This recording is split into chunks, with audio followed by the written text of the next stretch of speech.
కాంగ్రెస్ ప్రభుత్వం ఇచ్చినటువంటి 6 హామీ పథకాలు మీకు ఎంతవరకు వస్తున్నాయి? 6 అందాయా? ఏమి లేదమ్మా, ఇవన్నీ రాలే మాకు, మరి అమలు కాలేదు. ఫ్రీ ఏమి లేదు. మంచి వాళ్ళు చేసే పని కాదు, నాన్ సెన్స్ పని. ఇది తీసిపడేసింది బెస్ట్. ఫ్రీ బస్ ఇప్పటిదాకా నేను ఎక్కలేదు. 0 లేదమ్మా, ఒక్కటి కూడా కాలేదు. మాకేడు వస్తున్నాయమ్మా? మాకైతే ఏం రాలేదు గ్యారెంటీలు. ఏది ఫ్రీ ఇవ్వద్దు. కానీ సన్నబియ్యం ఒకటే ఇస్తుండ్రు, ఏమి ఇస్తలేరు 6 హామీలు. నేనే మాట్లాడినా, వాళ్ళు వస్తే మైకులో మాట్లాడినా. అయితే అది భూమిలు ఇస్తున్నారు, జాగాలు ఇస్తున్నారు, 500 గ్యాస్ ఇస్తున్నారు. ఏది లేదు, మాటలే. డబల్ బెడ్రూమ్ ఇస్తున్నారు, అది కూడా లేదు.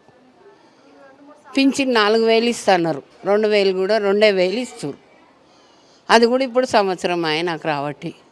అవును, మహిళలకు ఇస్తున్నారు, ఇస్తూనే లేరు. మహిళలకు జాగాలు ఇస్తాము, అవి ఇస్తాము, ఇవి ఇస్తాం అన్నారు. ఏవి ఇస్తలేరమ్మా, ఒట్టి మాటలే. అవో స్తంభం కూడా మొత్తం బిల్డింగ్ మీద పడ్డదవో, అది చేపిస్తున్నారు ఎలక్షన్లు అప్పుడు.